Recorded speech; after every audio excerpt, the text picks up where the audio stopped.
disgrace. اور اسرائیل He targeted Iran's main enrichment facility. آخر ان سب کی لڑائی ہے کس بات؟ Israel launched multiple strikes on Iran. دنیا میں 57 اسلامک کنٹریز ہیں، لیکن کیا وجہ ہے کہ امریکہ اور اسرائیل ان سب کو چھوڑ کر ایک ہی کنٹری ایران کے پیچھے پڑا ہے؟ ایران اور امریکہ کی اس جنگ کو پورا سمجھنے کے لیے ہمیں پیچھے جانا ہوگا، all the way to World War II۔ We shall never surrender! World War II میں دنیا کی ہر کنٹری کے پاس صرف دو آپشنز تھے کہ یا تو وہ برٹش امپائر کا ساتھ دے اور یا ہٹلر کا،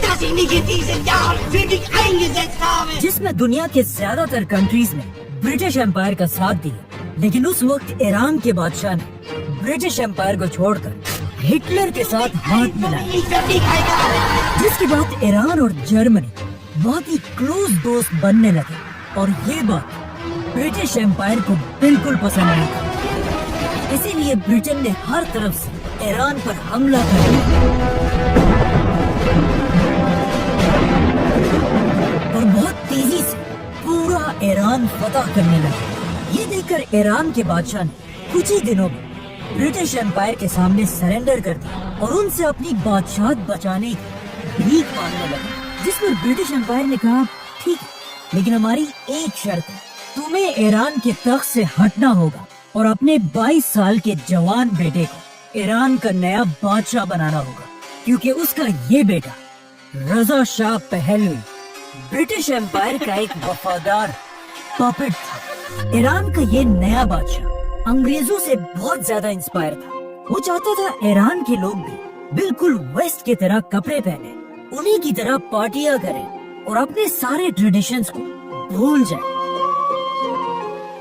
اسی لیے وہ پہلے دن سے یہ کوشش کر رہا تھا کہ کسی طرح اسلام کو ایران کے لوگوں سے دور کر دیا جائے، جس کی وجہ سے اس نے ایران میں حجاب پہننے پر پابندی لگائی، بہت سارے مدرسوں اور مسجدوں کو بند کر دیا، اور ایران کے بڑے بڑے اسلامک اسکالرز کو گرفتار کرنے لگا، اور ان کی جگہ میوزک، پارٹیز اور شراب کو پورے ایران میں پھیلانے لگا۔ یہاں تک ایک ٹائم ایسا ہے کہ ایران میں اتنی شراب بننے لگی کہ ایران جیسا اسلامک ملک دنیا کو شراب ایکسپورٹ کرنے لگا۔ ایران کے اس بادشاہ کا خیال تھا کہ وہ جو بھی کر رہا ہے بہت ہی اچھا کام کر رہا ہے، I mean to be, as you say, you're the king of kings. یہاں تک کہ اس نے ایک دن سعودی کے کنگ فیصل کو کہا کہ تم یہ کیا پرانے زمانے میں رہ رہے ہو، تمہیں چاہیے کہ سعودی کو بھی بالکل ویسٹ کی طرح ایک لبرل کنٹری بنا، لیکن سعودی کے کنگ فیصل نے ایسا کرنے سے انکار کر دیا۔ لیکن یہاں پر فنی بات یہ ہے کہ آج وہی سعودی ایران سے کہتا ہے کہ تم بھی تھوڑا لبرل بنو، لیکن اب ایران اس کی بات نہیں مانا۔ آخر ایران کے بادشاہ نے ایران کو اسلام سے اتنا دور کرنے کی کوشش کی کہ ایران کے سارے بڑے اسلامک اسکالرز اپنے اس بادشاہ کے خلاف ہونے لگے، جس کے بعد ایران کی مسجدوں اور مدرسوں میں یہ اسکالرز بادشاہ کے خلاف سپیچز کرنے لگے، جس میں سب سے بڑے اسکالر کا نام تھا آیت اللہ خمینی۔